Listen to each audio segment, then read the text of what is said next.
Welcome to Semantics. It's not Matt's show, apparently. He just said that to me, so it's my intro. It ain't my show. If you don't know me by now, I'm Kyle. I'm the guy that's acting like a douchebag in a couple other videos. And, so I think we decided earlier that we're going to talk a little bit about things like self-sabotage today, the path of self-improvement, and how sometimes it's not a straight line. You may have seen a graph in some self-help literature. Some people expect that it's like this, and that could be like weight loss or anything, but it's not. It's actually kind of like weight loss or like, learning the piano or something. Yeah.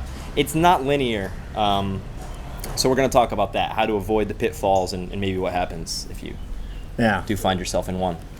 Which I'm in the perfect zone for this right now, like in the pitfalls of trying to deal with whatever. So basically,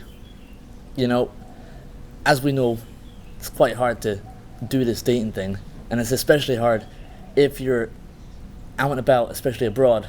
And it's like the added pressure with someone, if someone has kids or if they've had some traumatic experience, it can become harder because of external reasons, Baggage. So my relationship with Sarah ended mainly because my own flipping standards, my own standards, and also the communication. I mean, it's like, it's hard work because you have standards of your life, and you think, when is it too high? But communication is so fucking important, and it just wasn't working out as well as we could. So now I'm in the process of how to not wreck your life and how to not eat every single thing in the world. Yeah. How to not stay up all night, which last night I did stay up until about 6. Yep. Woke up about 8. Yep. But you just try and carry on like normal. Yeah. Because I went through the same thing just a little bit less than a month now. And it's a lot of pain. And when you're really hurting, the things that you're supposed to do, going to bed on time, eating healthy foods, going to the gym, it doesn't work the same. Your brain's not working normally. You're just in a mode of coping. You just want to try to get rid of the pain. Or if you avoid work or not message people back. Sure, yeah. So, and also it's about dulling the pain. So, sometimes you can't go to sleep because your mind's racing, or you just want to eat I wanted to eat a bunch of Oreos when I went through my breakup. Luckily, I didn't have an appetite, so it didn't work out that way. But yeah, I think that would be one of the triggers, is the pain. You want to dull that pain, so you're not focused on improvement anymore. You're just focused on kind of surviving. Yeah. Like, how do I just get through the next hour? How do I get to the next day? Yeah. And why do we feel this? I think a good analogy is like when you miss a train, you're running for it, you see it, you fucking miss it. There's nothing you can do now. You just have to wait until the next one. So what's the point driving yourself insane? It's because you cannot accept it. You cannot accept that you missed the train, so you sit there, fucking idiot. Yep. Like, this shouldn't have happened. This can't be happening. Yeah. And then if there's a guy next to you and he says, "Here, drink this vodka," you're gonna be like, "Yeah." Yeah, fuck it. You've already wasted your time anyway. You wasted your whole life because you missed the train. It's a good analogy because it doesn't completely fit with what I introduced, actually, because self-improvement, you're kind of on a path, but actually the breakup thing, your whole world changes. I'm talking about the initial, not the recovery. No, I'm not disagreeing or anything. I'm just saying, you can't even think about self-improvement because you got to readjust to life. Your whole reality of what you're going for changes. So you're in between the trains, and you're like, I don't even know which train I'm going to get on. You don't even know if you want to get on the train at all. Yeah, you got to go to the ticket booth, but you're not ready. You're tired. There's the guy offering you the vodka, and. But that's the thing, if you break up with someone, or if you just have some big project that you've just worked a hell of a lot on, right? And then it just ends up failing, or the company just crumbles, which I've seen that, it can definitely make people crumble, and it does get to the point where it's like, do you even want to going and trying to buy another ticket on this metaphorical train Yep. becomes very, very difficult. And that's the thing, like, even if you're in a relationship and it's like kind of failing, but you don't even accept it, like, Yeah. you can start to do crazy things. And that's what was happening with me. I was like Yeah. getting really tired, really demotivated, you know, getting a lot of headaches.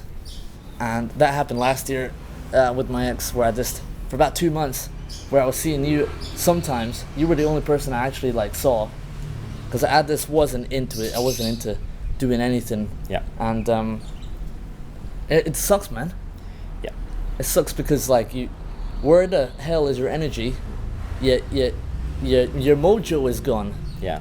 right? And it's not the girl's fault. We're not saying that. It's just you get into some mode where, yeah, you're not thinking about improving. You're just thinking about getting something back, or, yeah, everything's messed up. Yeah, you can be confused and agitated, but I mean, to be honest, I feel all right.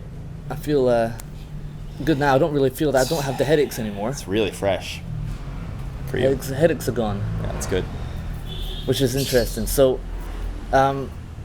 let's see what would happen if I was younger in a situation like this, or let's say, you know, you're having a job and it's just like if you finish some big job, right, and you don't know what to do now. Yep. You don't really have any other stuff to do. Yep. At the end of last year, I had like a 2 to 3 month period where I couldn't do any work at all. Right.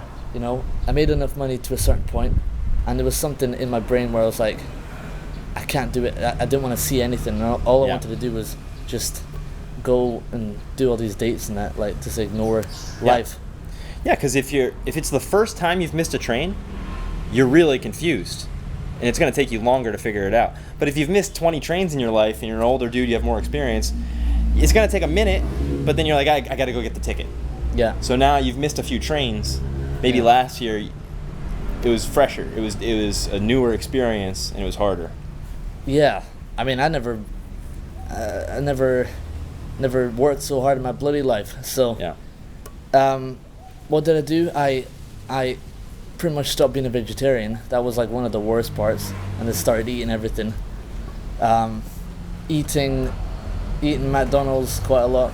Eating the Martabak mayonnaise, which Martabak is basically like a really thick pancake. I still bloody love it. Anyway, I was doing all that. I was just like, you know, watching stuff and just doing fuck all. I think we all know this. Yeah. Everybody does this to But some it lasted extent. so long. This was Yeah. that was like the first time where it lasted Yeah. that long, and Yeah, I yeah. couldn't. I was getting scared because I'm like, I can't get out of it. Yeah. You know, normally I can control it. Like, it might last for like a month where I might not email someone. That was the thing. I had some emails where I just didn't reply for months. Yeah. And I wasted those opportunities. It's tough. Yeah, and actually it's a little bit unrelated, but it's kind of tougher being like us in a foreign country where you don't know anyone, because you're totally enabled to do that.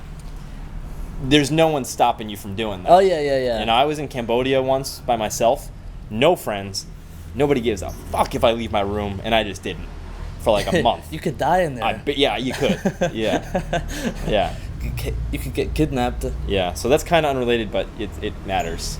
But it is related, because it does, like, if you had people relying on you, you know, you can't do that. It but limits, when you're here, yeah, it limits the destruction. Maybe. Yeah, so that could be a tip, actually. It's like, try to build a life where you've got some sort of responsibility. Jordan Peterson talks about that a lot. He says the more responsibility you take on, the higher you can yeah, rise. And that's true. You know, the more responsibility you have on, the less you can allow yourself to go into that hole. Well, he says the more freedom you have, the less responsibility you really do have. You know, the more responsibility you put on some other people. So let's say you feel free to go smash up some windows at some shops. Yep. Now it's someone else's responsibility to fix those windows, Okay. or to take care or do something, right? Because of the freedom that you just did. So if you just mess around and just like do nothing, or just self-indulge, you're not trying to make yourself feel better. You're just trying to what would you call it? Self-indulgence or I forgot the word. Yeah. It's not like there's no self-improvement, but it's just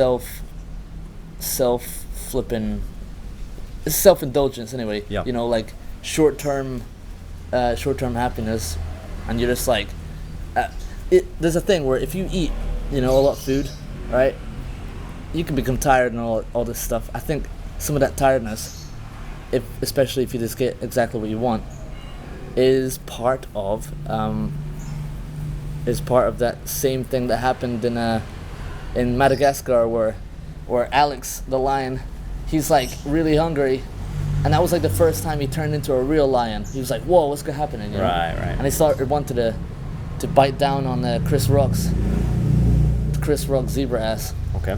So when it comes down to self-indulging yourself, yeah, I think the easiest way to make yourself feel better is just don't. You'll feel much better. You'll feel the appetite to do more things, to see people, you know, especially if you're doing the dating thing. Christ, you're hitting that dopamine meter all the time, where you don't feel like you need to put any effort into anything else, because you might just be chatting, especially if it's just online, in your room, online. You ain't doing fuck all now, you know. You're just ordering the gojek. You're just, you know, you're just having the food delivered or whatever. Talking to people online. Everything's sorted now. You haven't got any motivation to do anything, right? You gotta restrict some of that, you know? Right. Yeah. So you're saying, you're just urging people to not fall off the path. I'm saying, don't do the self-destructive things. Meditate. Don't keep watching these YouTube videos. Of course. Now, I said beforehand that I might have a slightly different take. Of course, I agree with you. However, I don't think that's realistic in the long term. I'm not saying accept it and go ahead and fall off the path. I'm saying you will. Now, when you do, what I've done in the past, I'm a perfectionist. It's I've kind of had this all or nothing mentality. I'm either working out and meditating and all that, or nothing. So if I fall off the path, then it's like, I'm done. And I use it as an excuse to let it go for a while. It's like, oh, well, I fucked up already, so now here I am for a month. Yeah. So my take is to kind of have some acceptance and forgiveness for yourself when you do fall off, and you know, don't let it become a big thing. Like one example was me and my friend Steve back in the United States. We're both food addicts. You have the food addiction too, and we would do these binges. We would buy a bunch of shit food, but I made a rule, like, okay, we're gonna go to the grocery store. We're gonna order Pizza Hut, whatever. Nice. But I'm not gonna order more than one night's worth of food, because sometimes Steve would buy a big thing of ice cream and a big thing of cookies. That's a 2-day binge. I already know myself. I know that I already made the awful decision to have a binge, but I'm not gonna. It's not gonna bleed into tomorrow, because if it bleeds into tomorrow, it can bleed into the next day and the next day and the next day. So what I'm saying is, watch out for the downward spiral. You know, of course, don't fall off if you don't have to. Don't make the decision to. But if you do fall off, try to cut it off. Accept yourself. It's not the end of the world. And mate, that's exactly the counterpoint what I was going to say before in my own brain. Yeah. Where this I mean, this is something that I thought last year, which is like, if you try and be, you know, you're trying to be on the path, you're just trying to be like focused, do all the stuff, right? If you never deviate, you never test anything out, there's something else that Jordan Peterson said about the demon inside people, you know, the dark side that people try to ignore as much as possible. Yep. Like either trying to constantly watch TV or YouTube or chat to people. They don't want to listen to their own mind. Right. They don't want to get into it, right? This temporary self-destruction thing where you just binge just for one night, or if it's something really serious, maybe just like, okay, I'm going to take this week off. Sure. That's a really great way to just you know, put yourself in a different perspective, right? Can be. That's especially if you're in a relationship, it can be hard to see that other side, to see a side that's more dangerous, to see a side that, you know, to to be more dangerous, to be able to do something, you know, Right. in this world. Like, if you're just hanging out, talking to people, just doing some work, you know, you never really take any more risks. You know, if you break up, it's the perfect time. Or if you quit your job or get fired, perfect time to try something else. What do you mean exactly? What would be an example of that? An example of that is just say you're scared of hanging out with a particular group of people. Just say they're like metalheads or something. People scared, I don't know. Scared Or of like a bikers, crazy whatever. birthday party with a group of people that A you don't crazy know. birthday party. Or you're just like, oh, that ain't me. Right, right. This ain't me. Yeah. But then you're like, well, this stopped. So maybe it is me. Maybe I try it out. Mhm. I'll try it out and test some stuff out. Or if you're too nice to people, what about if you just try it? Try it and have some flipping self boundaries and stuff, and just try something in your mind that's more dangerous. But when I say something dangerous, I mean really thinking about some bad stuff, right? And then seeing how good. Basically, if you look at someone and you think, Christ, they're living their life like an absolute idiot. They're like eating whatever. They're like not exercising. They just talk to people really like so rude. You know, have you ever really considered their point of view? Maybe if you look to the dark side sometimes, you might be able to see it. And you might Oh, be yeah, able to yeah. you might be able to understand Yeah, why the fuck they might be so rude all the time. right. Or why someone, maybe they have like major anxiety of like the public, Yeah. and maybe they just feel like threatened all the time, or you know. So in other words, are you saying that embracing your dark side and your self-indulgence once in a while might widen your perspective? It makes you a much better person. Yes, I would agree with that. It makes you able to be better, because if you can't even be bad, Yeah. how the fuck can you be good? Yeah, because if we take it back to the whole self-improvement idea, right? Like, let's say you are a rigid self-improvement person. You want to work out, you want to meditate, you want to eat right. If you never deviate, you become like a psychopath. Like, Psychopath NPC. yeah, there are some people like that, and I kind of don't like them. Like, I don't know what they're doing. Like, they don't seem like a real human being to me. They're robots. you Someone's know? got to have a vice or something for me to like respect them as a person. You got to have a flaw. Yeah. If you're not like, either you're hiding it way too well, which I don't like because that's dishonest, or you're just, I don't know what you are. Yeah. So. Yeah. That's the funny thing, especially here in Bali, especially last year, where there's plenty of people who tried to put themselves in that position where they don't have anything wrong. Life coaches. Life coaches. There's nothing wrong with them. But Gurus. some of the most damaged people I've ever met. Yeah. And then my brother said like the perfect quote, which was like, you know, these life coaches need some fucking life coaches. Yeah. Yeah. But they do. So yeah, man, it really sucks. And you think like, okay, a position like last night, right?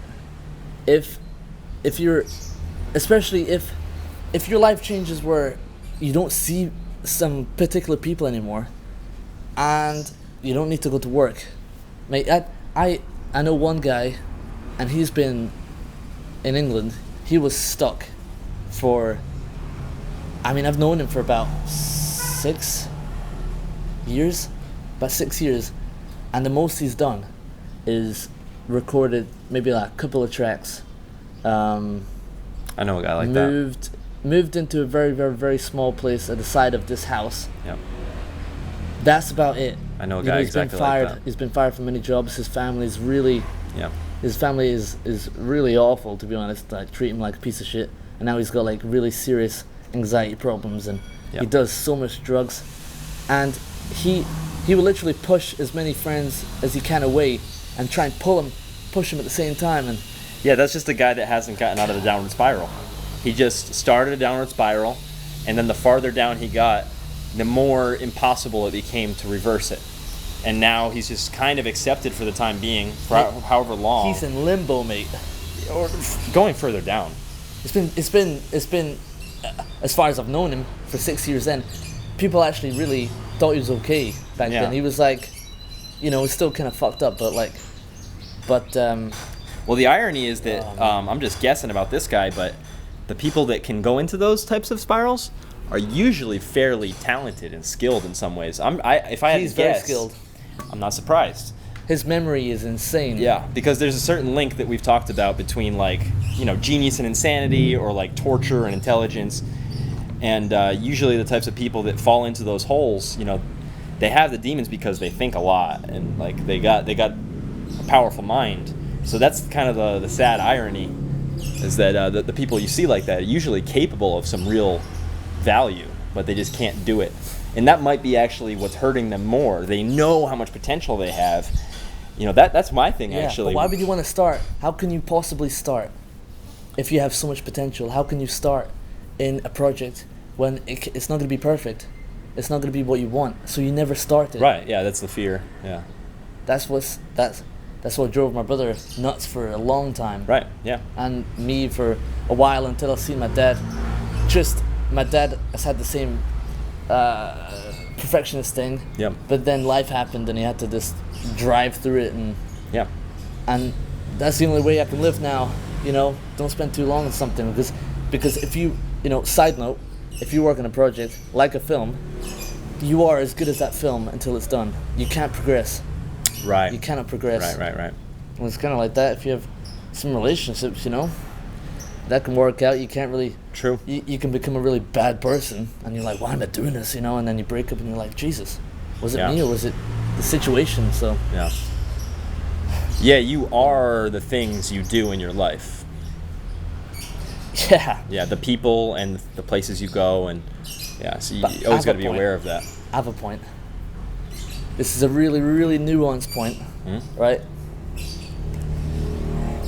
There's a point where you have a choice. Sometimes someone might say something to you like, why the fuck did you say that? And that moment, that split second moment, you can decide, how do I want to react? If you train it, you can make that moment longer, and you can hold your emotions for quite a long time, you know, for minutes. Dealing with the discomfort rather than reacting right away. Yeah, reacting. And I think that if you don't try to control that whatsoever, you're just gonna say shit that you don't want. Your impulsiveness is Right. gonna ruin your fucking life, Right. you know? Yeah. Yep. That's something we were talking about off camera before, when I was talking about the cause and the effect.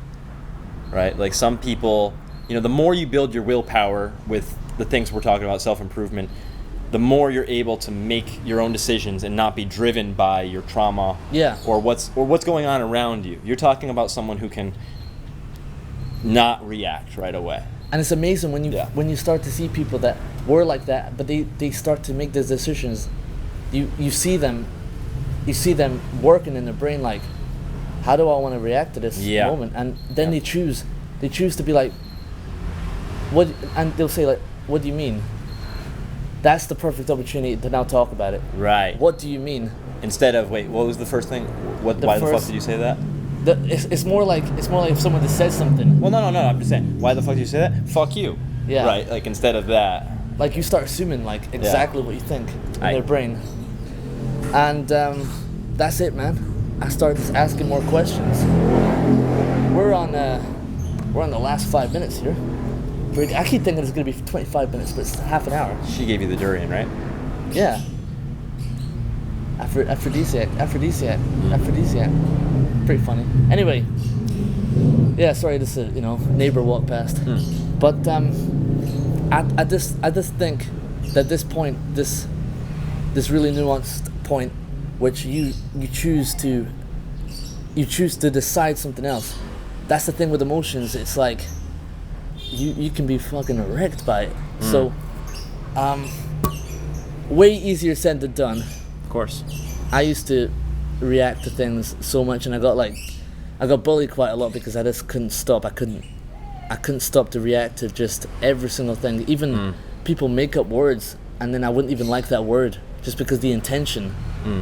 But now if you can hold that and just think, are they trying to hurt me, or are they messed up? Right. You know, and think about the responsibility of your life, and you know, I keep thinking, imagine everyone was watching you now.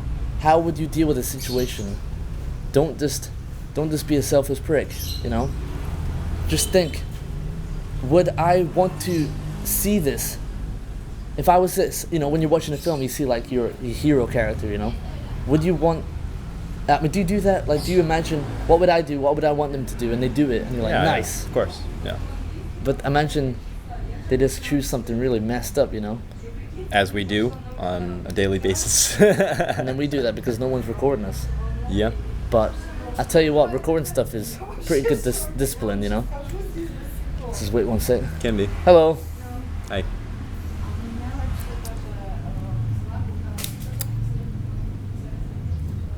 What a nice day, you're getting some shade now. Yep, finally. It's not actually too hot, to be honest. It's not too hot. No. Fuck me, mate. It's way easier said than done. I still know quite a few people that are like, as you would say, stuck in the hole. Yeah. You cannot see the light. Yeah. And it's pretty damn depressing, to be honest. And this quarantine time, sorry, one sec. This quarantine time makes it perfect. I'll just wait until it's finished. Right. And for me, it can be like, I could do that where I could be waiting for months until I'll choose something. I'll choose something that's like, okay, I'm gonna wait until this is done. Well, it's kind of a mirror of your intentions anyway, because some people take it and they say, I'm gonna work harder than ever. I have time. And then some people do that. So look at that. What is your reaction to quarantine? That's gonna tell you where you're at. Well, a lot of people have actually been doing something they've never thought about doing, which is great. Yeah. But are they going to carry it on when it finishes? That's the real question. That's the real question here. We out of time? We got it's like 1 minute. Okay. But, yeah. What a shame. What a shame, but keep strong. Yeah. Delve into it. Don't flip in do the 2-day binge. Just do the 1-day binge. Yeah. The Rock knows the way. Follow his cheap plan for that one Sunday. The pancakes, the pizza, the brownies. Oh, mate, the brioche. Yeah. Careful. Yeah, mate. Careful. Big ass pizzas. And leave us a comment. Tell us your favorite binge food. I like Oreos. Matt likes Martabak. Martabak. I'd say my favorite before was definitely in Essex, in England. This particular pizza place, the Family Pizza Company. Sure. Oh, man. I would actually buy 2 of those and would do the 2-day binge thing. Rough. But pizzas, oh man. Yeah, I'm a basic guy. I like Pizza Hut stuffed crust. Stuffed crust Pizza Hut is good. The Pizza Hut in Britain is dog shit, mate. It's not so good here either, actually. Been helping me. Yeah. And also binge watching some shows like a standard. Yeah. Like a standard bitch. So yeah, and also YouTube. Yeah. Oh, he gets sucked into the zone. Mm-hmm. But yeah, we'll think about what the next video is gonna be. Let us know what you would like us to talk about. We will answer any of your questions. Yeah, but if we don't like it, we won't do it. I will.